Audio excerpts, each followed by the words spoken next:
main agent who turned out to be a Homeland Sheriff's Department agent.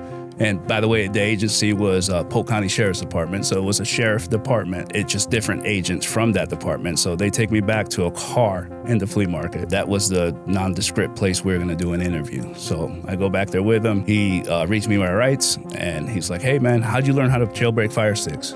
And I'm like, "What do you mean? What do you mean jailbreak Firesticks? They're not locked. You can't jailbreak them. That's just a term." He goes, "No, well, you're getting free TV channels, and you found out a way to get movies, and how'd you do it?"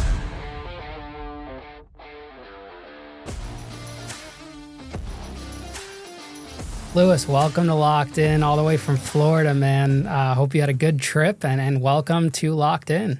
Thank you. Thank you so much for having me here. It's definitely the first podcast I've ever done, first time I've ever told this story, so I'm excited. Oh, wow, this is your very first podcast ever. Very first podcast, and first time I've ever even told a story to anybody besides my wife and 2 family members, so. Yeah, when I saw your email come through, I was like, wow, we've never had a story like this, and I just remember all of the people when I was like going through my case would always say, "Hey, do you want a jailbroken fire stick? You want this? You want that?" I was like, this story is going to be killer. So we had to have you on the show. And you just tried out one of the Ric Flair energy drinks. Shout out to Ric Flair for hooking us up with the Woo energy drink. Did you like that flavor? Which one was that? Super good. This one's pineapple. Yeah. It's dope. I love all the flavors. Yeah, they're really actually good energy drinks. We were comparing it to some other energy drinks out there, and a lot of people have energy drinks, and it's just, some of them are hit or miss. But Rick does a good job with his flavors. And again, shout out to Ric Flair for hooking us up with those. No doubt. Did you grow up in Florida? Yeah, so I was born in Puerto Rico, in a town called Bayamon, Puerto Rico. Me, my mom, my sister, and my dad, we lived there for about 5 years. And then we moved to, my parents split. They went their separate ways, and we moved to Florida, the United States. So I was 5. My sister was maybe 3 or 4. Okay. And we moved up to Central Florida, Orlando. Oh, Orlando's nice. Yeah, no, Orlando's nice. Orlando's Disney World, Universal, and all that, but there's definitely a rough side. So. Don't the residents get a discount to go to? 10%. Oh, that's it? 10%, oh, yeah. Shit, I thought it was better. 10% Florida discount. I'm going to Puerto Rico next month. Really? First vacation in like over 10 years. Holy crap. Yeah, I'm looking forward to it. It's going to be a lot of fun. I'm excited. Dope. Are you going somewhere specific? San Juan or? Yeah, San Juan. I'm going to try some restaurants, just hang out. I got to bring my phone because of work. Otherwise, I would say no phone, but I'm leaving my laptop here and I'm just relaxing for, 5-6 days, and it'll be really cool. Nice. But isn't that a part of the United States, technically? It's a part of the United States, yeah. It's a territory, so you don't need a passport. You don't need anything extra. You just bring your license, bring your wallet, and your cell phone, and you're good. Is it dangerous? So they can be dangerous. If you're going to San Juan, that's more of a sectioned off, touristy sort of part of it.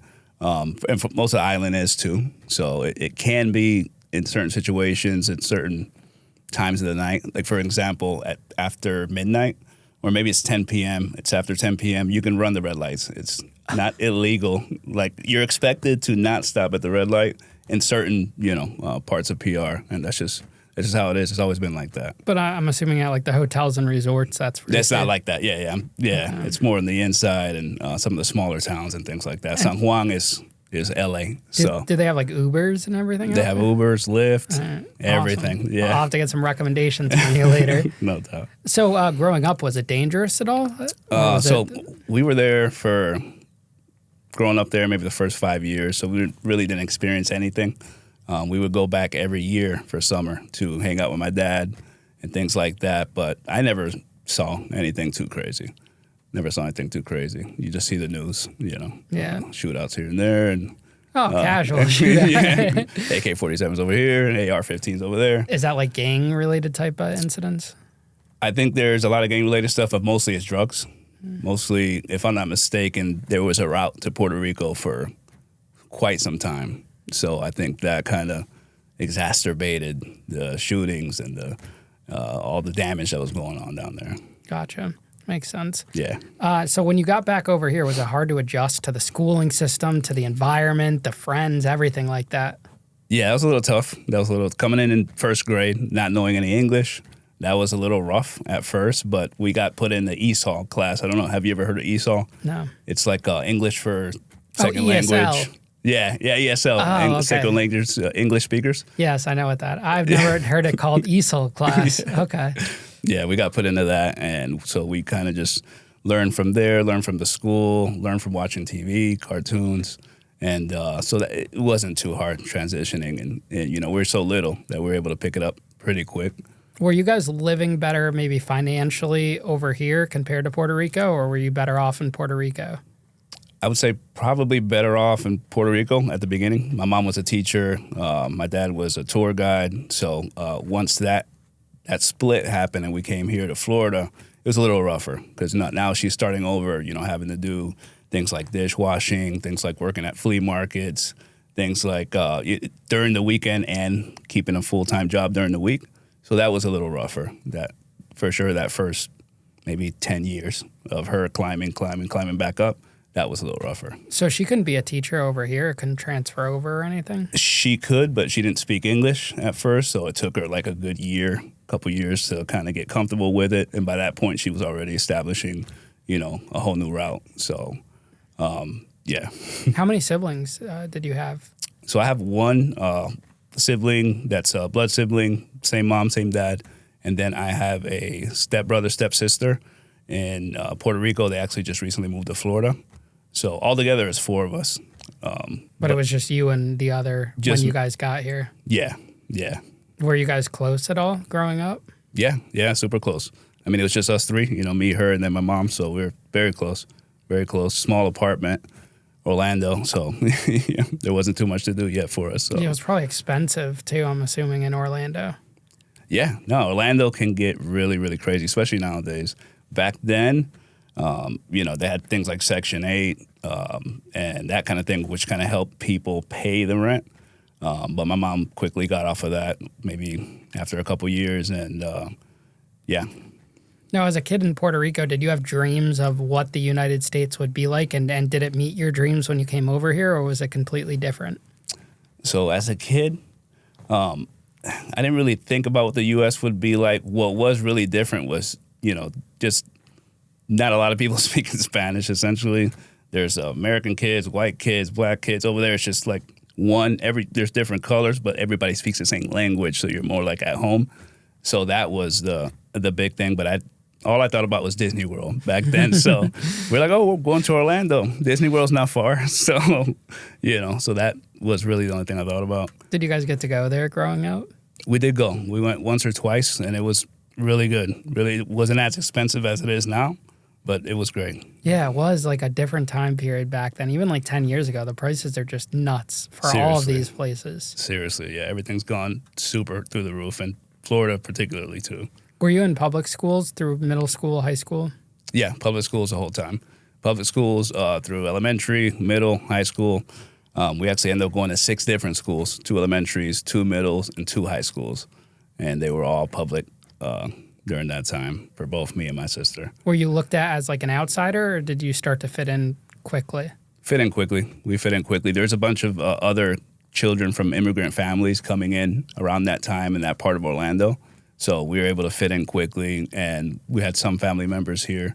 So it didn't take too long to transition to regular old American life, very similar to how it was back there in the island. Now, do you think if you went to like a Midwest state or somewhere other than Florida, it would have been even tougher to, Probably. acclimate? Yeah, no doubt. Yeah, Florida's full of, people from the Caribbean, people from all over, Spanish speakers. So it's definitely easier to transition somewhere there versus in Wyoming or Nebraska or something like that. So now, if we had like your best friend from the high school days here today, how would he describe you back then? So I would say they would describe me as driven. Back then, I was always into something. I was coming up with something to do, motivated, getting into trouble here and there, and hopefully a great friend, honestly. Hopefully very protective and willing to throw down, to help out my boys or whatnot. Do you think that side of you where, you're always willing to do something was what ultimately would get you in trouble down the road? Yes. Quick answer. Yeah, no, for sure. That kind of eventually that never went away. The motivation stayed there, and the drive to keep doing something and coming up with more definitely is what eventually got to that point. Do you think that your mom was strict on you growing up, or was she a little bit more loose because she was a single mom trying to work all the time to provide for you guys? Do you think you had a little more leeway? I definitely had more leeway. Yeah, I definitely had more leeway. My sister she kept her a little bit more in the house, a little tighter.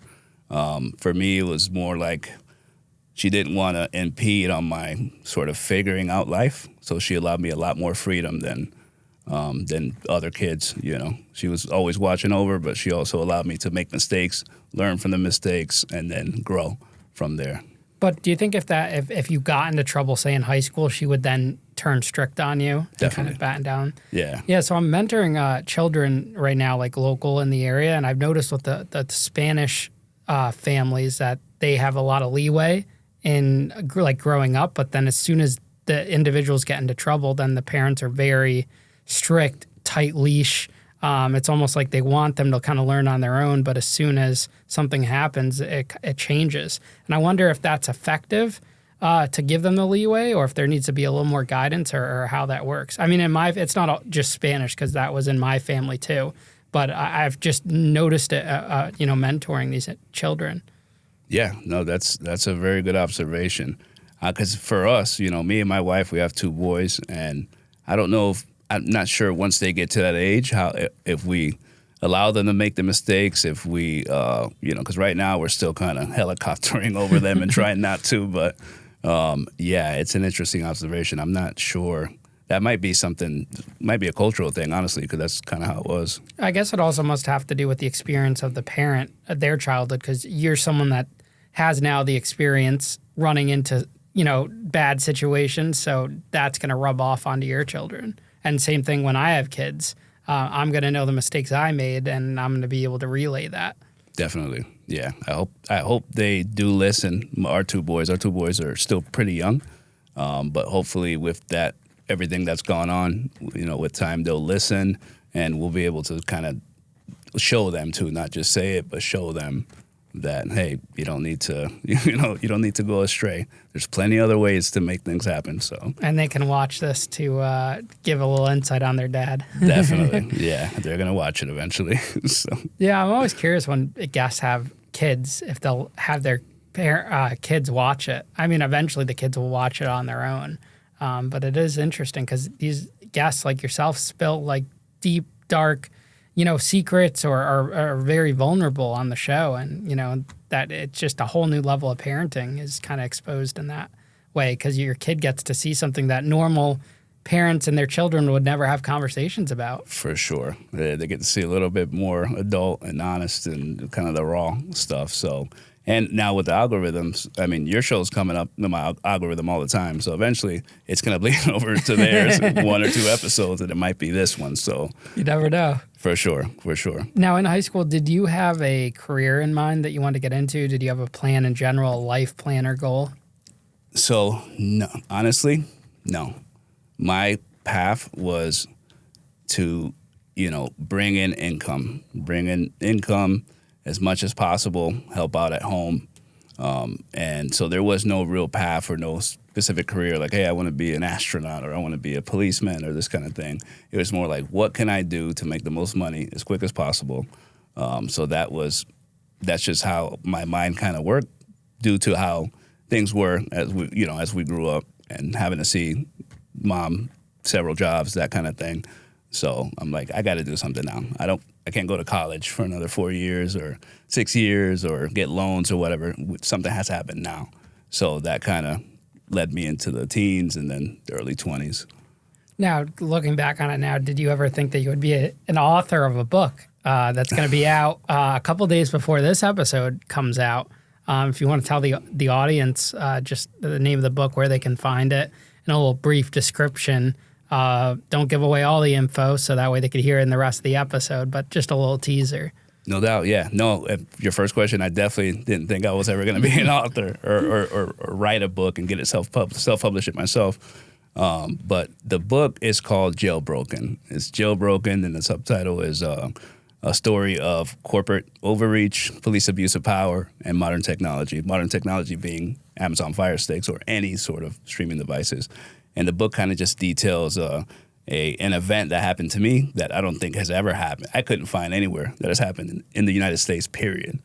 So when I was investigating my own case, so it kind of details what calls a raid, a law enforcement raid into a flea market, multiple departments from this law enforcement division, and then how that also turned into like a media circus locally in Florida. Some people heard about it outside of Florida, but it was a big thing there. And I kind of detail what happened there, how it got resolved, and who was really behind it, because it wasn't as simple as a raid. There was definitely more to it. Yeah, there's always more to the story, which is why you're here today. For sure, absolutely. It's funny where life takes us. You just never know. And when you're a kid in high school, you don't know what the future, like at my high school experience, I never, looking back on it, would imagine I'd be here right now. Same here. No, same here. My vision of the future would have been, you'd figure out something and you would invent something and you'd become a millionaire, So for sure, I realize now I don't have control of all things. So whatever it's going to be is going to be. Did you end up graduating from high school? So not really. Not really. I was 16 or 17 when we went to a bunch of different schools. So by the second high school, I was kind of over it. I told my mom, hey, please let me do this high school equivalency test, which is like a GED. But if you're underage, if you're 16, 17, you can take this test and get a high school diploma versus a GED or whatnot. So after a lot of talk, a lot of disappointment on her end, she allowed me to do it. So I went, did it, signed up with the guidance counselor, took the test, got my diploma, went right into the job market at 17. What was your first job? So first official job was working at a movie theater, being the kid that rips up the tickets, and I was that kid for a little while, and then it progressed from there. No, was that a good paying job at 17 years old? Could that provide for you, or? No, it wasn't full time. I tried to get full time out of it, and it was still part time and 25 hours a week and that kind of thing. And I wanted full time work, so eventually I left that and got into other things that were full time.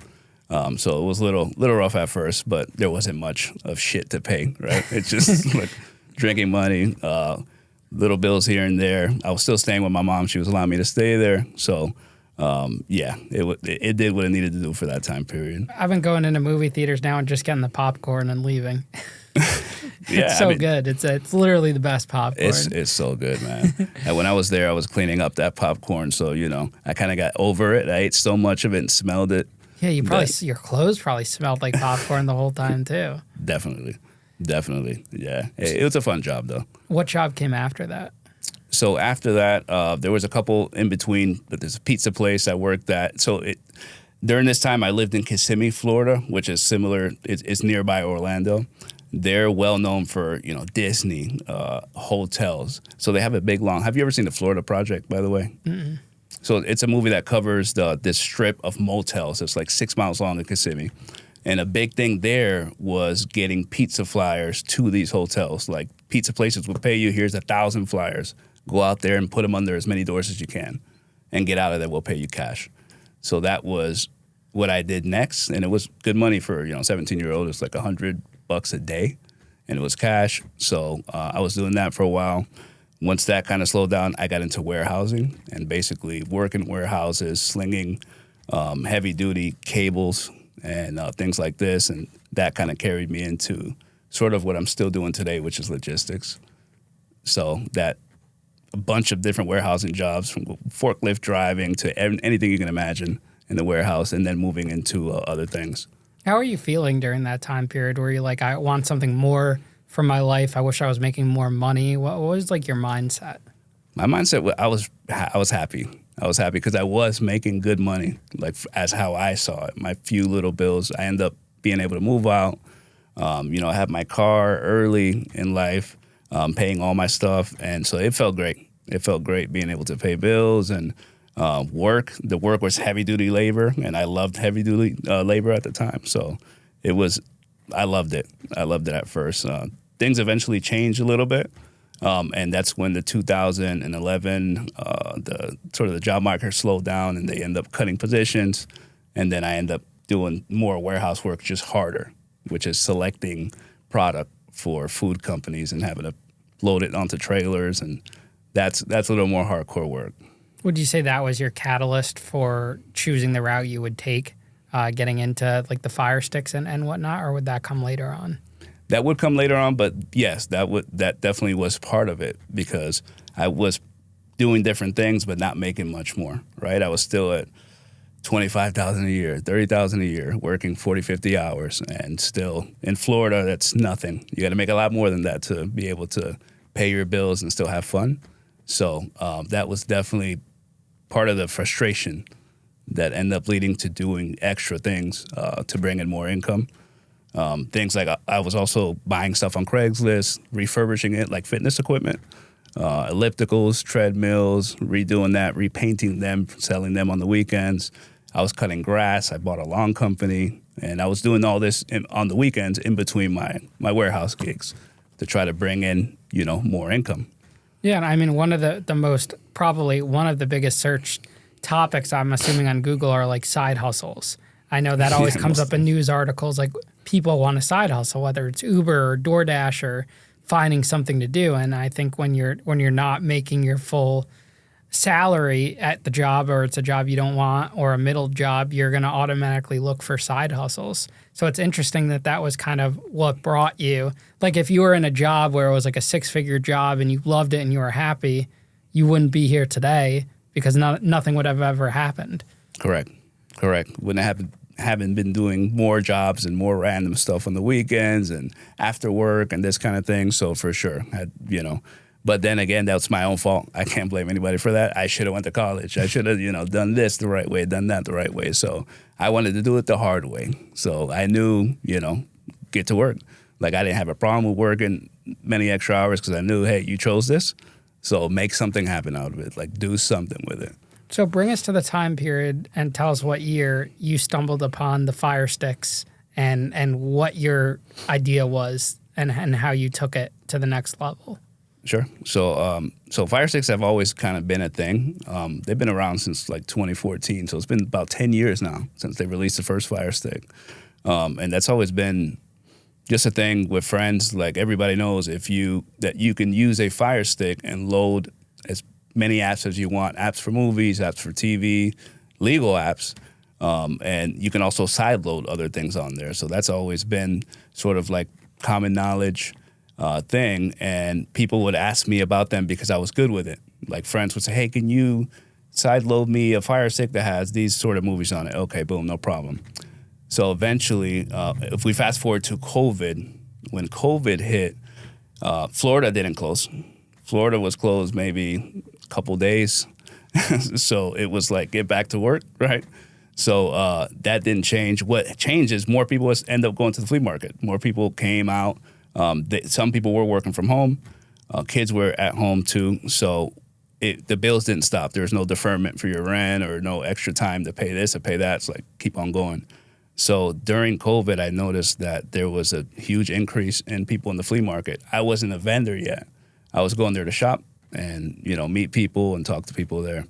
But when I noticed that massive increase, somebody mentioned to me about the Firesticks. Like, hey, listen, the lady that used to be in this booth right here, man, she used to have people lining out the door and she was selling Firesticks. I'm like, it's 2020, bro.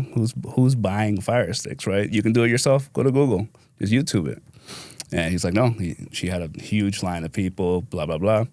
So eventually that led into me renting that booth that she had for so many years. And but it didn't start with Firesticks. It actually started with, I don't know if you've ever heard of Raspberry Pis. They're these tiny little computers, like the size of a credit card. No. So these computers, they're called Raspberry Pis, and they were made to introduce poor people like we were to having a computer without having to have a huge PC that's multiple hundreds of dollars. It's $35 for the computer. So they introduced that, and then I rented the booth and introduced the Raspberry Pis to the customers there. Like, hey, your kids are home. they're not doing anything, right? They're doing at-home school, but, that was kind of going sideways during COVID.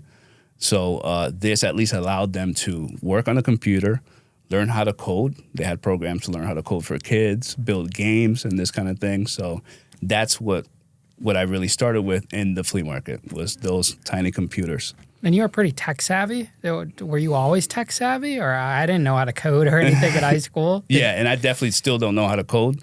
I know basic stuff, but I've been tech savvy because of Google, because of things like I get obsessive. YouTube, yeah. And before YouTube, it was, Google and things like this, and it was like reading. I would obsess about something to learn it as much as I can, probably to turn it into a hustle later, and I would get really good with it. So that's how I came across those things.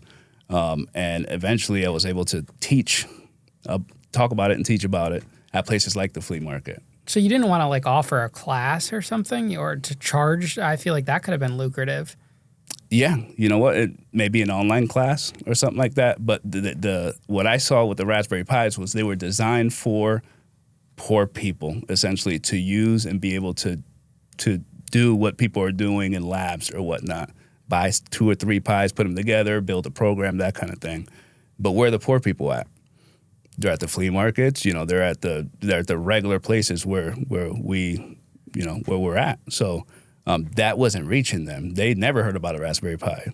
So when I saw that, I'm like, why is the marketing not getting to the people that need it? So that's how that kind of went. How much money were you making from that? Not too much. So the Raspberry Pis were $35 to build them, put them together. And with cases and things like that, that's probably $50 that you're putting out. And I would sell them for, I think it was $75. So it's like $25 per. And I might resell maybe 5 during the weekend. So it was really nothing. It was more getting out there and, bringing in just a little bit more to pay just the next bill, that kind of thing. So it wasn't a lucrative side hustle or anything at that point. Yeah, I'm surprised I've never heard of them. I got to look it up after. I'm curious what kind of are they cool, still around now? Yeah. Or no? Oh yeah. Oh, and they're still $35? I think that changed because there's been the chip shortage since COVID. There's been a shortage in the chips that they use to manufacture these things. So they are still around. There's a couple different variations of them now. They're better, but I think they're a little bit more expensive. Now, was it doing what you were doing completely legal? There was no issues with that at all? Not as far as I knew, no. You can resell, you can do it now. There's companies that resell Raspberry Pis. So as far as I knew, that's 100% legal. Never had an issue, never had anything come up. So it was going decent, little by little. Except maybe sales tax. I don't know if anyone's charging sales tax at the... Yeah, no, everybody's charging sales tax for sure, yeah. Wait, but Florida's no state taxes, right? Yeah, there's no state tax. So when you're income tax. Exactly. Okay. Yeah. You're filing at the end of the year, you say no, there's no state taxes, you're paying your federal. But as far as collecting sales tax or selling, best believe everybody's So people are doing that. Yeah. Oh, okay. Yeah. But isn't it all cash there or no? For the most part. Okay. I mean, I had my Square, I had other things. Some people had Squares too. But yeah, everybody's specifically in that area is doing tax to make sure you don't get run up on. Yeah, the concept of the flea market has drastically changed as technology has changed. Were there police doing checks and whatnot for that type? No, they weren't. Okay. No, they were there. They were doing checks to make sure there's nobody fighting and throwing bottles and nothing crazy like that. They were there. They were buying stuff, from the flea market. So, but there was no checks to make sure everybody's above board and that kind of thing. I think it's sort of like an unspoken thing that every once in a while you're going to come up in the flea market and find something that you can't find anywhere else, and maybe in that gray area. So how did you transition to Firesticks? So as the Raspberry Pis went, and this was only over the period of maybe a month and a half when I came in with the Raspberry Pis, I kept hearing about the Firesticks. Like, people would bring them to me as I'm selling the Pis at my booth. Hey, can you fix this Fire Stick for me? Can you get all the old stuff off it and do something with it? I can't see my movies, etc. Right? This would happen. And also vendors would ask me about it. Hey, Luis, what are you waiting for? Like, didn't I tell you the lady had that booth for 4 years and all she sold was Fire Sticks? Like, when are you going to start making money? So I'm not blaming them. I chose it. But eventually I switched over and said, you know what? All right, fuck it. I know Firesticks well, so I'm bringing in 5 or 6. And I know it's not illegal. Here's the thing. I know it's not illegal because no one's ever been arrested for it. I checked the federal laws. There was no federal laws at that time. That's changed now. No issues with it, right? And if there was an issue, it's a civil thing. If you sell a Fire Stick with a movie and a movie company, whatever, sees it, they'll have to sue you civilly. You know, there was no legal criminal part of it. So eventually I transitioned to the Fire Sticks, brought them to the market, and sure enough, they were very popular. I would load apps on there. So with the Fire Stick, the whole thing with jailbreaking is side loading, right? Jailbreaking really just means side loading apps. You're not breaking anything because Fire Sticks are unlocked. They're not locked.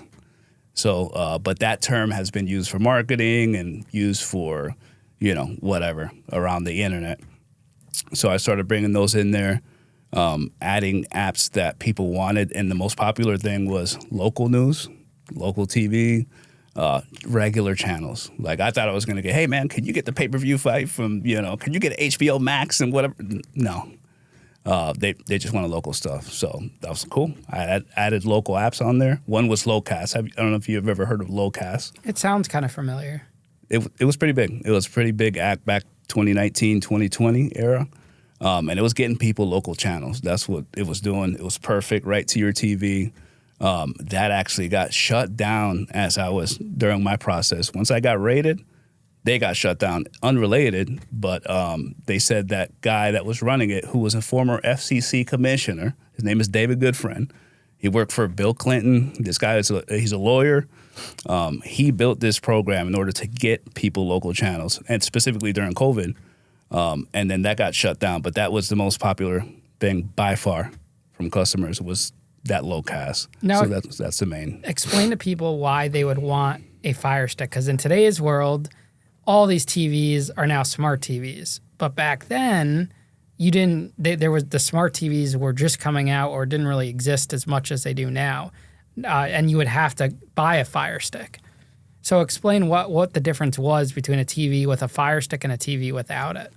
That's a great point, by the way. So the difference between why you would want a Fire Stick when you have a smart TV sitting right there is because the smart TV's processor it ain't doing it. You know, you might be able to stream a couple things from Netflix, but once you do multiple processes, the RAM is just not good enough. So versus getting a Fire Stick 4K specifically, it's got like 4 gigabytes of RAM. You can watch YouTube, Netflix. It could be running programs in the background. So the Fire Sticks they far surpass anything a smart TV even today can do. And also people with non-smart TVs from years ago where it's still, say if they bought a TV in 2016 that wasn't a smart TV, but it's still a great TV, but they don't have the smart TV capabilities, that's why they would get a Fire Stick too. Absolutely. Because it turns your TV into a smart TV, essentially. Yes, you're exactly right. Yeah, if you have a TV that doesn't have any sort of thing going on in the background, plug in a Fire Stick, and now you have all the apps that you want, or you can remove apps that you don't want, which you can't do on a smart TV also. You can customize it. It's like just how you want it, and plug it in, you're good to go. Would a jailbroken Fire Stick need Wi-Fi too, or no, because it's preloaded with everything? You do need Wi-Fi. Yeah, you need Wi-Fi. If you take it home, connect it to your Wi-Fi, you're good to go. Without it, you just got a regular stick on the floor. Even with movies loaded onto it, you still need Wi-Fi? So, all right, that's a good point. So that would be downloading, right? So that's the downloading versus streaming, which came up during this whole thing, right? If you're downloading content from the internet or from any other place and you're putting it onto a Fire Stick, your computer, anywhere, now that's where it crosses the line, right? Because you have it on your hard drive.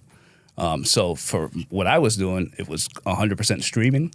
Nothing was being captured on there. Nothing's being downloaded from anywhere in the internet. So you would always need Wi-Fi because you're not physically carrying a copy of it. So now walk us through the process. Someone comes up to you and they hand you a Fire Stick. Are you doing this right then and there for them on the spot, or do you have to take it home and they see you the next time? Right there and there on the spot. And that was part of my case too. That not only was I selling these proprietary devices, but I was teaching other people how to do it by demoing it, right? So like, let's say, like you said, somebody brought me a Fire Stick. Hey, Louis, man, I bought this years ago at some place and it's not working. It's just freezing or whatever. Okay, cool. How much time you got? You got 10 minutes? I have 2 TVs, plug it in right there, and I'd see that they have old apps on there or 50 apps on there, and it's just slowing down, freezing the Fire Stick. So I just do it right there, boom, boom, boom, clean it out. Okay, you're good to go. You really don't need to even add anything. I'm just cleaning out your old stuff, and then if they did want something specific, let's say they wanted sports, I'd say, okay, well, there's a new app called Pluto TV or whatever it is. It's really good with sports. I'd add it to them, and $20 or whatever to do that service. So I do it right then and there. I definitely wasn't hiding anything. I wanted people to see. So if they bought another one, just do it yourself at home, Now, if they're paying you $20, why don't they just download it for the App Store for whatever? Or are those not available in the App Store on the Fire Stick? So most were, but some weren't. Some weren't available in the App Store, and that's where the side loading comes in. And that's where you become valuable to them. Correct. But also the other part of it, too, is like getting off the bloatware, right? So most of the people that would bring me their stuff, it's just got so much crap in there and shit that's just freezing up the entire process. But they can't figure out how to delete it, uninstall it, and that kind of thing. That was a real valuable thing, too, because they might have the best, newest stuff, but it's not fast enough. They got to get all that crap that companies put on there, whether it's Amazon or any other company that sells these devices. There's a lot of stuff in the background that slows it down. Now, could people buy a Fire Stick from you if they didn't have one? Like if I came to you at the flea market and say, hey, I want a Fire Stick that's jailbroken, they can get one right then and there from you? Or do you have to bring you one to jailbreak? So I would always have I'd have 10 on me or whatever it is, 10 with me that weekend. So yeah, if they don't have one, they can always come to me. I've already got the Fire Stick optimized and ready to go. So if they didn't have one, just buy one. You're good to go. And how much does that sell for? Because what were they, like $39 back then or $49? Yeah. So what would you sell them for? So I was buying the Fire Stick 4K. That's all I ever dealt with, the 4K Fire Sticks. They were $50 at the time. I was selling them for $80. So It was just a $30 markup for doing the job of like what we said. What was the weirdest request you've gotten to put onto a Fire Stick? Because I'm sure you get some weirdos, right? Most definitely. Yeah, the weirdest request was probably somebody asking for, how do I say it, XXX content. Porn, yeah. You can do porn. porn on there. Hey, man, I like this porn, that porn. Okay, well, bruh, they don't have an app for that. You got your phone, so that definitely happened once or twice. They just wanted porn on their thing, and I'm like, I don't know. I can't help you there because there is no app that just has that. Just do it on your phone. You could technically download, I guess, a video, right, and then put it on if you went that far. You could, but I would never cross the line in downloading. That's where I was watching the line. I knew that downloading, right, I don't know if you remember the DVDs, VHS, this kind of thing, when you first put it on, you see the first thing, 5-year prison warning, FBI. For recording it. For recording it. Speaking of which, I used to, when I would go to the city as a kid, you would see all these people on the side of the road with on the blankets with the DVDs. Facts. And I'm like, Mom, Dad, that movie's still in theaters. Can we get that one? They're like, no, and I never really understood why. And then I found a guy, or my dad had a connect that would give him really good movies. And I realized that these are all it's like stolen footage or whatever from the thing. Right. Facts. That's that 5-year FBI warning thing at the front. You're physically holding a copy of the thing. I mean, that's been illegal forever, for as long as I can remember. And speaking of which, that business is kind of gone now that no one uses DVDs. Like when I go to the city a lot, probably once or twice a month. I don't see that anymore. Correct. It's all the fake purses and whatnot. It's not DVDs anymore. No, streaming has taken over everything. Yeah, and now that you have these sites where you can go on the movie sites and see movies that are still in theaters. So it's changed drastically. Drastically. Yeah, that has completely went, streaming. So those guys, unfortunately, they are out of business. So how long were you doing this for that everything was like kosher or under the radar, there was no issues? Did you have a good run, and how much money do you think you made? So how long was I doing it for before the investigation started? 2 weeks. That's it? 2 weeks. You had a 2-week run? I had a 2-week run. Now, this is just at the flea market. On the side, I'd, of course, do it.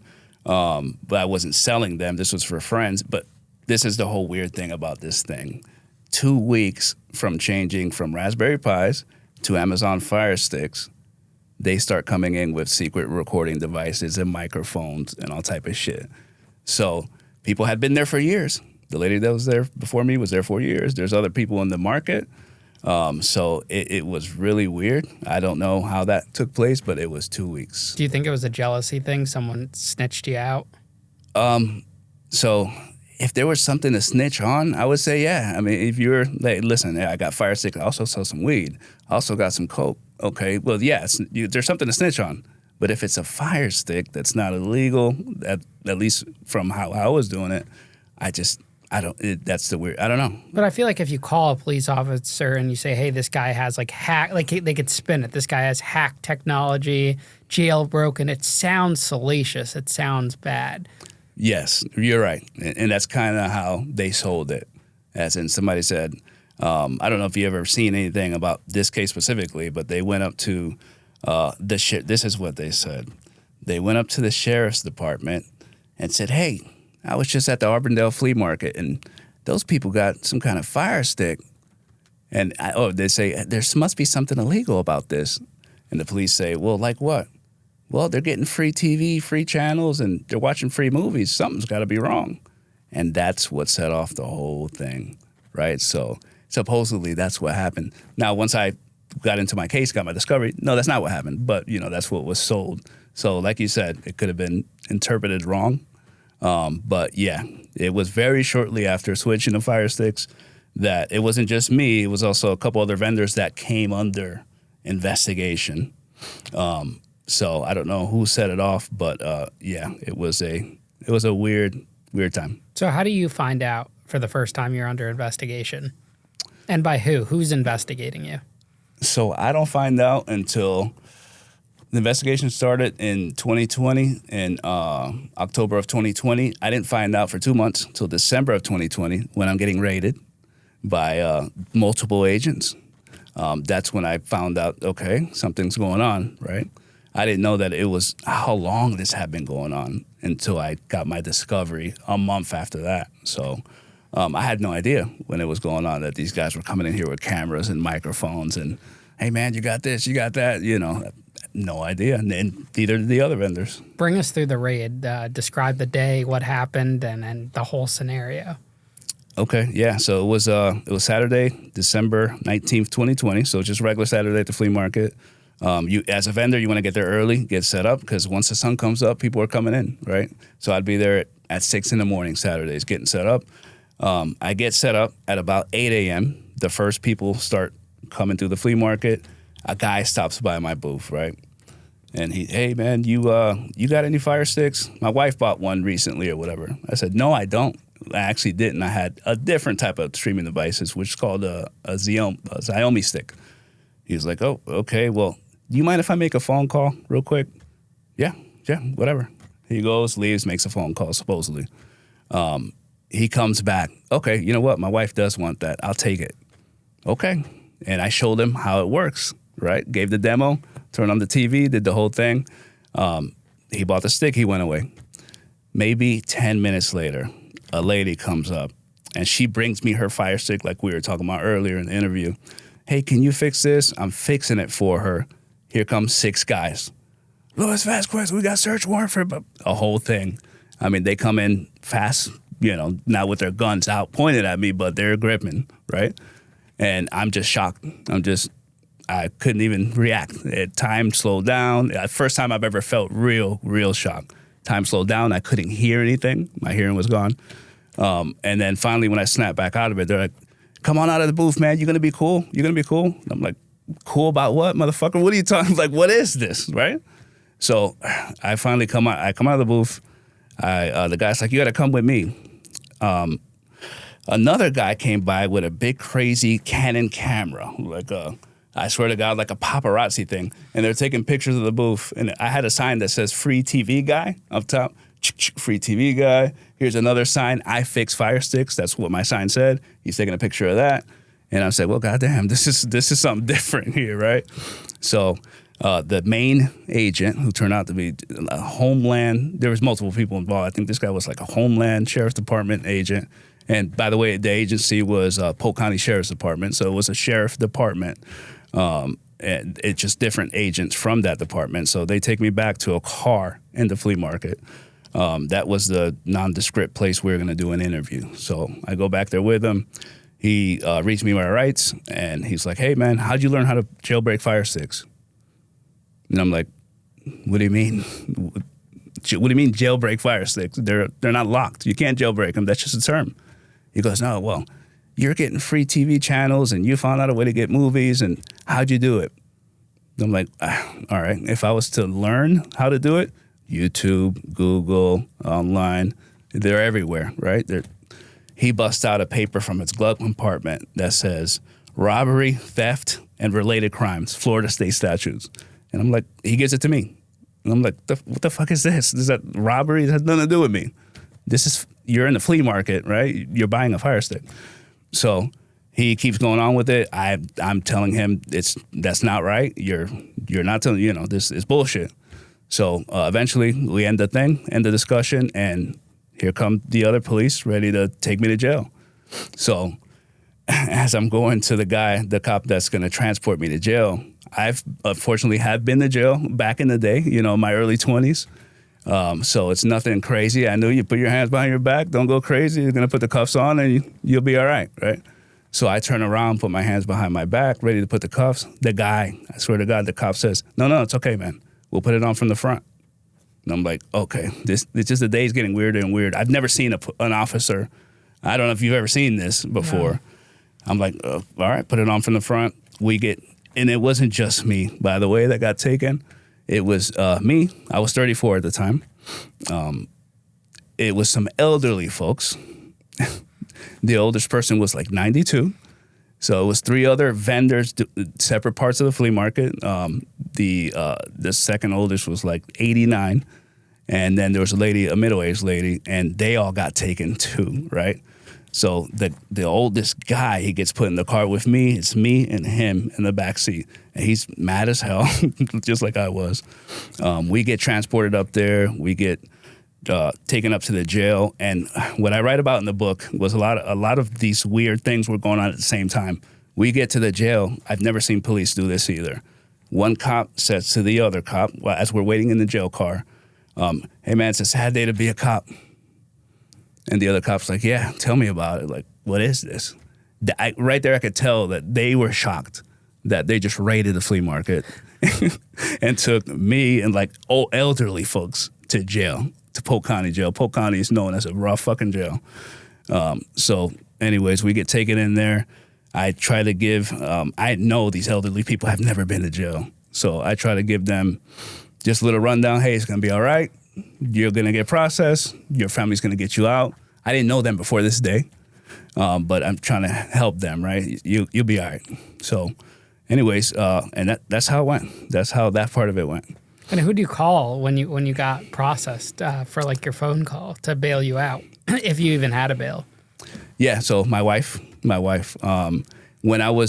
Before I got put in the car to go to jail, to get transported to jail, one of the detectives actually called my wife. I think I asked that he do that, and he did, and I highly appreciate it. He called her and said, "Hey, you need to get ready to post bail."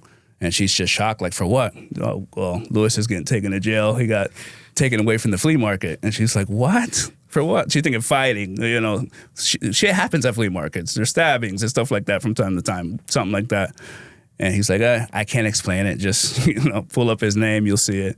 So she was definitely the first one that knew about it. And as I got to a cell where I can make a phone call, I called her too, just to make sure that she got the initial phone call, which she had. What was her reaction? Was she mad at you? Was she upset? So she was shocked. I don't know if she had time to be mad or upset. I think she was shocked and confused about how this could be possibly happening. So, how long did it take you to get bailed out? It was pretty quick. It was maybe a day or two. I think it was like a day and a half. I got out at like 4 a.m. She was ready. She knew I was getting out. They gave me one phone call as I'm getting processed out. And she was there to pick me up with 2 kids in the backseat. And yeah, it was quick, that initial phase, and we just got the hell out of there. Was anyone in jail asking, like, what are you in here for? And you got to tell them, I'm in here for hacking Firesticks? There was one guy. Yeah, there was one guy that was. I was pissed when I got in there, so I was, not being cooperative with the jail officials. So like, as I'm getting in there, and they got the old people locked up next to me or whatever, I'm like, hey, you guys got the worst of the worst in here today, huh? You proud of yourself? And they just didn't pay attention to me, which I don't blame them. But one guy's like, oh, what'd you do? Or whatever. I was like, fuck it, I'm gonna tell him. Yeah, I'm in here for Firesticks, bro. The Amazon Firesticks. And he's like, what? That became a thing or whatever. But I knew I was getting out of there quick. So usually I would not say that. In my past, I definitely know not to go blabbing about what you're doing there. But that was just too funny and too rare. Yeah, I feel like everyone that's ever been to jail or prison always has that one person they meet in there. They're like, why is this guy in prison? Or it's such a crazy crime. And I feel like this falls into that category. It's like so strange. It's one of one. I mean, you're one of one. How is the press spinning it? When you got out and you look on your phone, you're looking up your name. How's the neighborhood, the community, and the press spinning this? So that's the other fucked up part about this was how I knew this was going on press, and the whole thing was a day after I got out, I'm at home and I'm looking for, by the way, one thing I forgot to mention is they took my cell phone, so I couldn't call. I was looking for lawyers, so I grabbed my wife's cell phone. I'm in the backyard and I'm looking for lawyers. So I'm researching. As I'm researching for lawyers, somebody texts my wife's phone, and I didn't think nothing of it. It's her phone. But I happen to look, and it says my name in all caps, Luis, what's going on? And I'm trying to figure out who it is, and it's a coworker. And I'm like, how would this coworker get my wife's cell phone, right? And then the next text, they're like, is this you they're talking about? And they show a picture of the press conference. Right away, I knew, because this guy, our sheriff, right, he holds press conferences regularly. I never would have thought it would be one for this. And so as soon as I saw him, I knew, holy shit, he is right now holding a press conference that's 20, 30 minutes long about this. And that's how I was introduced to the fact that this is going everywhere. This ain't just you get out, go fight your case as a private citizen. This is going to get put out to the world. What were your actual charges, and what were they labeling you as? So my charge was promote or sale of an intercept device, which is an old Florida law.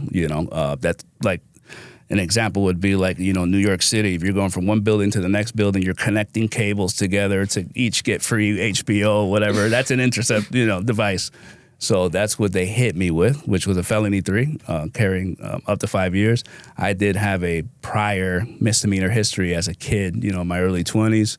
So during the press conference, the sheriff happened to mention that about my prior history from 10 years before, and I'm like, shit, they're gonna try to ram me with the 5 years. It ain't gonna be no, plea deal or whatever. So yeah. Wow. Yeah. And did they have like a name for you? Like, I know sometimes when there's these weird things that happen, people. Oh, there were multiple names. Give us some of the names. So right off the bat, there was Tech Pirate. That one came out, and by the way, that's the name of my merch. I eventually embraced it. It's been 4 years now. I like that one. Yeah, well, appreciate it. I had a couple going through my head because I'm always thinking of like the thumbnail title, like when I'm listening to someone. But I want to hear your other ones to see if we met in the middle on any of them. No doubt, no doubt. The other ones that by the way, this guy's great with nicknames. They're like, well, these guys are casual thieves. So we got casual thieves. We got criminal entrepreneurs. We got, and that's the 3 that I can remember off the top of my head. Criminal entrepreneur. Yeah, that word. I like Tech Pirate better. I was thinking flea market hacker. That could be pretty funny as one, or flea market bandit. No doubt. That would be funny. But Tech Pirate is definitely, and that's awesome that you embraced it. I love when people take what they went through and spin it into something positive. Yeah, for sure. Which you've been able to do with your book that's coming out. And then is that merch for sale? Can people buy that? Yeah, it is. Yeah, it's for sale right now. So by the time this interview comes out, there'll be the hats, the shirts, and everything. I can't believe we called you a tech pirate.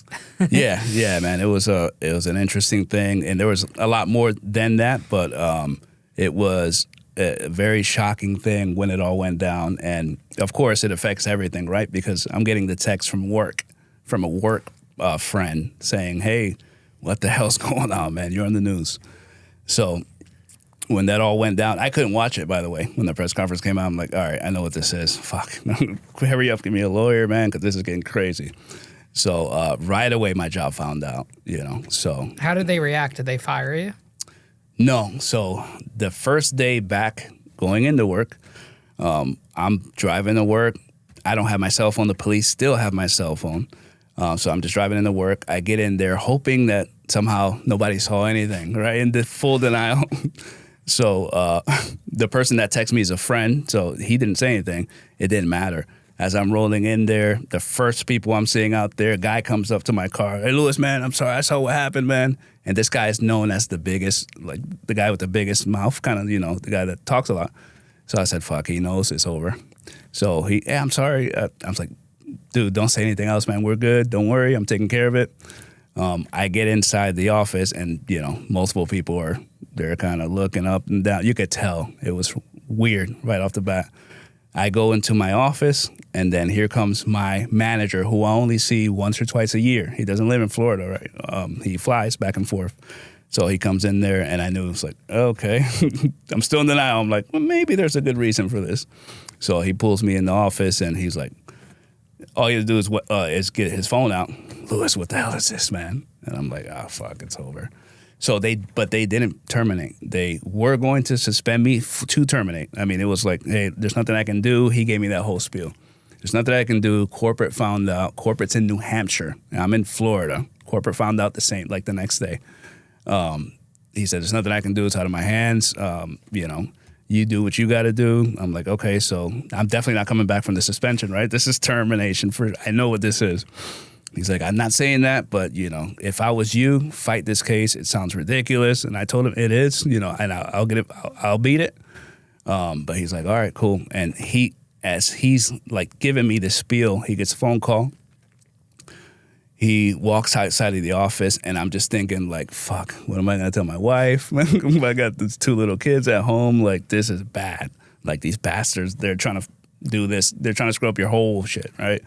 So my boss comes back in maybe like 1 minute later, and he's like, hey, man, I don't know who you've been praying to, but it worked. I'm like, he's like, corporate reverse the decision to suspend to terminate. And you're going to get a chance, but you have to get it dismissed. You can't, if you get charged with anything, you're done, right? And you're under investigation, by the way, here at work for your laptop and all that kind of thing. So whatever happened there, it worked. Somebody in corporate saw what was going on. They're like, "What, bro? I have a fire stick. Like, there's no way. This is not a felony. Like, this is not a. This is weird.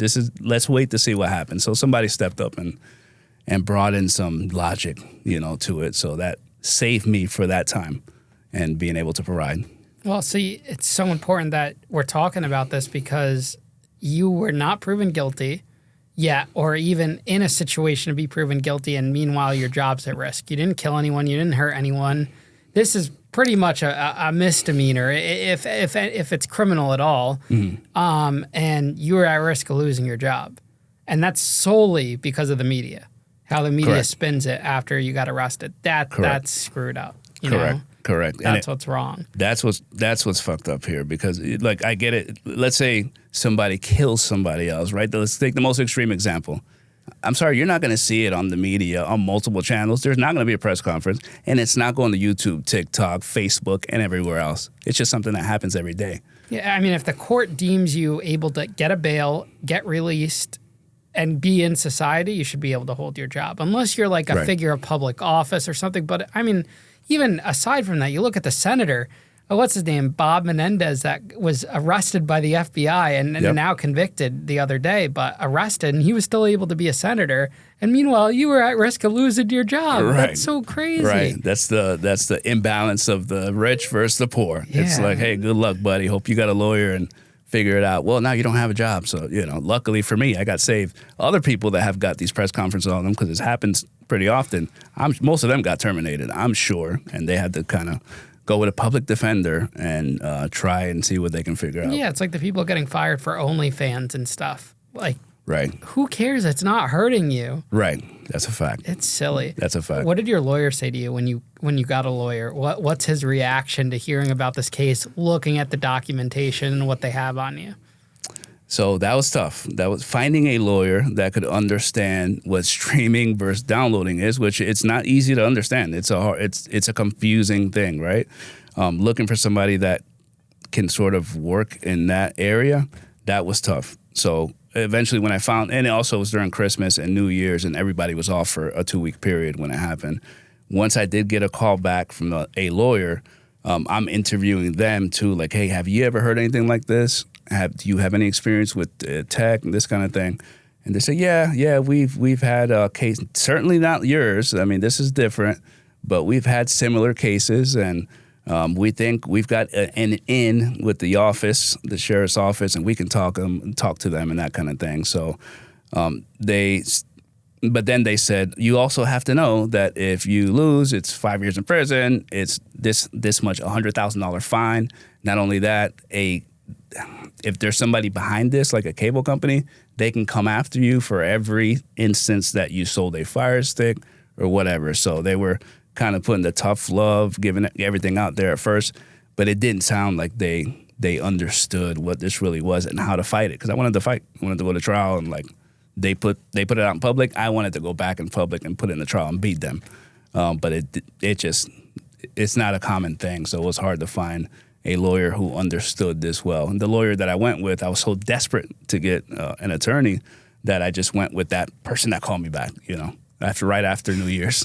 Yes, sign me up, please. Let's get this, let's start fixing this thing. How was your family reacting towards you, like your mom? What did she have to say about this? And your sister? So she heard about it pretty quickly after, too. I definitely didn't tell her. She saw it on the news in Ocala, Florida, which is 70 miles from where I live in Central Florida. So she was calling to make sure I was all right. And I told, I tried to break it down to her, Mom, I really don't know what's going on, but I know you've already seen the news. So, and she was 100% supportive, 100% supportive. And so was my sister, both of them. And they were the only two people that know that this has ever happened, besides my wife who's sitting out there. Now everybody's going to know because you have a huge platform. But those three were just hardcore support. And, if it wasn't for them, I don't know. I don't know what would have happened. It wouldn't have been good. How long did the legal process take for you? How long were you going through it before it ultimately reached a conclusion? So it was about 2 months, 2.5 months. Which is pretty quick for the legal process standards.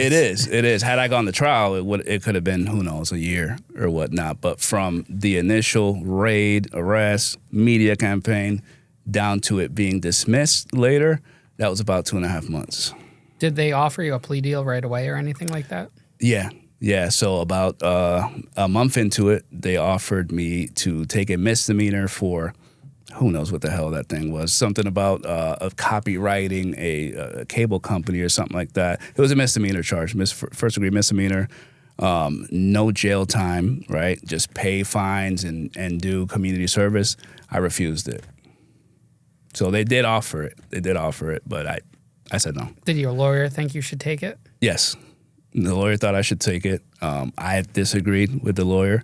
The lawyer then reminds me, you do know it's another $2,500 to go to trial, right? Like, you want to go to trial for this? You know how powerful this guy is, this sheriff in your county is, right? It's everywhere. The video had 300,000 views. There's only like 300,000 adults in Polk County, right? So she's like, are you sure you want to do that? I'm like, yes. I mean, I definitely wasn't sure. I was just like, I don't know. Like, we have to get this completely dismissed. I can't lose everything for a misdemeanor, lose my job still and the whole thing. So, yeah. So what ends up happening ultimately? So ultimately, she spoke to them. Honestly, I'm not sure what got it from the misdemeanor to the final agreement, but me and her were talking one day, and she's like, hey, I'm going to speak to the prosecutor's office and see if we can work something else out. Okay, cool. Otherwise, prepare for trial. I'm like, yeah, let's go. Let's go to trial, right? She pulled off something last second, and what they said was, all right, if you're willing to pay us for the time we spent investigating you, and then pay some other stuff, some fines or whatever, we will agree to dismiss it. And you won't get, right? You won't have a no contest. You won't have a guilty, not guilty. It'll be dismissed. So I didn't want to do that. I didn't have the money to take it to trial, but I wanted to take it to trial. But once that dismissal thing came up, and I knew that we can end this thing and I can keep my job, even though I knew my reputation was destroyed, reputation's gone, I said, let's do this, and then we'll figure it out from there. So that's what ended up happening. I ended up paying them for the time that they spent investigating me, which wasn't that much, and we went from there. Do you think they just never had the evidence to begin with and you called their bluff? And if so, I wonder if a lot of people in America that happens to, where they're just, the government doesn't have the evidence to convict, but people are just so scared by the thought of trial. Yeah, absolutely. Yeah. That they're not even willing to call a bluff, because it could have turned and they could have said, fuck it, let's go to trial. Correct. And they had what they thought was evidence, which is a pile of Firesticks, right? They had them already. They had the bags, the Exhibit A, that was there. All those exhibits were there, and it's Firesticks, and it was my TV, and it was this kind of thing. So they had items, but those items were not, they obviously realized that, okay, you can't win with these items. You need more. Like, were they downloading? Is that what was happening? Do you have CDs with movies or whatever? They didn't have that. So they had a crap load of stuff, but crap load of worthless stuff that I end up getting back as my case is dismissed. My case is dismissed, I end up going to the sheriff's office. Here's all your felony jailbroken equipment back. So, right, let's say if there's a drug dealer that gets busted for a couple kilos of cocaine, if he beats that case, do they give him back the kilos? No, I don't think it's ever happened in history. So I went back, and here's all your Firesticks, here's your TV, here's all your stuff, and out the door. So did you go back to selling Firesticks again? No, that was over. What about going back to the flea market? Have you been back since? Just a shop. But I'm like, with that county, I'm done. You know, I still have to live there. I couldn't just leave. And now I'm doing this interview. So that's a little tough because I do have to live there. But it's your side of the story, which I think is the difference. Exactly. Yeah, it's been 4 years. And I definitely didn't want to. I wanted to move on from this whole thing. It's been 4 years. But it's not working, right? It's as I'm doing much better now. I'm doing much more money at work and this kind of thing. But it still follows you because it's all over YouTube. It's all over different places where they pull you up. It can come up. So it doesn't matter. Who cares if you were found not guilty? Who gives a shit if it was dismissed? Doesn't matter. It's a permanent smear campaign. Here you go. Merry Christmas. Yeah, was there an article that came out that said all charges dropped, everything's good, he's living his life now? Was there a positive article or no? Or is it still, when you search your name, all the negative stuff? All negative, yeah, no and positive. I think that's what's fucked up with the country too. It's like, good luck to you, buddy. Go sue those companies that got that stuff up. So yeah, there's no nothing. I definitely knew that there was not going to be an apology or anything like that, but goddamn, at least take down the videos, that because there's multiple things that went out during that time. Like, take that stuff down at least, bro. Like, you guys, this is not Law and Order. This isn't.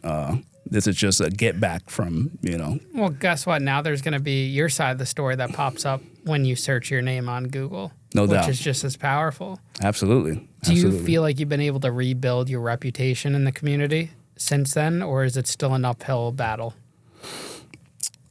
So, yeah, I have been able to rebuild a lot of my reputation. I've always been extremely hardworking, especially when it comes to like working my normal job. Like, I go hard 24/7, you know. So that has helped. And also, people were on my side right off the bat. And I didn't know this at the time because when my case went out to the media, people were commenting like crazy everywhere on Facebook and, you know, all these other places. And they were mad that they did this, right? That they even put this all together and got into this investigation thing. So I didn't know at the time, but I mean, thousands of people were sending support through comments and that kind of thing. So that helped. Once I found out that that was really happening, people had my back as far as in the community. So I have been able to rebuild for the most part, but also the thing is that stuff never goes away. So eventually it's going to come up again. No matter how many I've already changed 3 employers since that happened. And the reason I've done that is because it comes out. And as I'm the manager, right? at my last couple places, and that comes out, and it doesn't matter, right? It's like, what the hell is this, man? You know, so it fucks up anything you have going on. So you got to keep. I can relate to that, man. When I was at Whole Foods, I was a manager, and when I'd hire someone new or anything like that, I'd always get the weird looks or curiosity because of my thing was all over the news, and especially towards the end when I was starting to make content, people were like, "Are you the guy on TikTok?" Like I could never imagine working a regular job after everything I've done now. Like I just feel like for the rest of my life, I'm always going to now be doing this or content or anything, because how could I go back to a regular job when I'm so out there on the internet? It's tough. For sure. No, absolutely. What do you think are your biggest life lessons that you've learned from this whole experience? Why do you think that the universe put you through this to begin with? So biggest life lessons. So what I learned was that with law enforcement, it's not just whether the law was broken or this kind of thing. It's all about influence, right? That how strong influence is. Influence isn't just like on social media. It's also in all levels of government. I wasn't really aware of that before. I figured it was, but after going through my case and seeing all the evidence that was against me and who was behind it and this whole thing, I realized that we are little compared to the amount of influence they have. So, I mean, that's not the best thing, but it's good. It's a good truth pill, right? It's like a good red pill to realize that. So now I'm just extra careful. I'm at home most of the time with my family. I'm not running around, the streets and doing this and doing that. So it kind of did calm me down a lot more. And so for that, I'm thankful. Awesome. Well, Luis, thank you so much for coming on the show today and sharing your story with us and giving me the opportunity to interview you and coming from Florida. I hope you enjoy the rest of the time in New York and safe travels back. Thank you, bro. Appreciate the opportunity. Seriously, thank you. Of course, and best of luck with the book launch and everything else you're working on. Absolutely.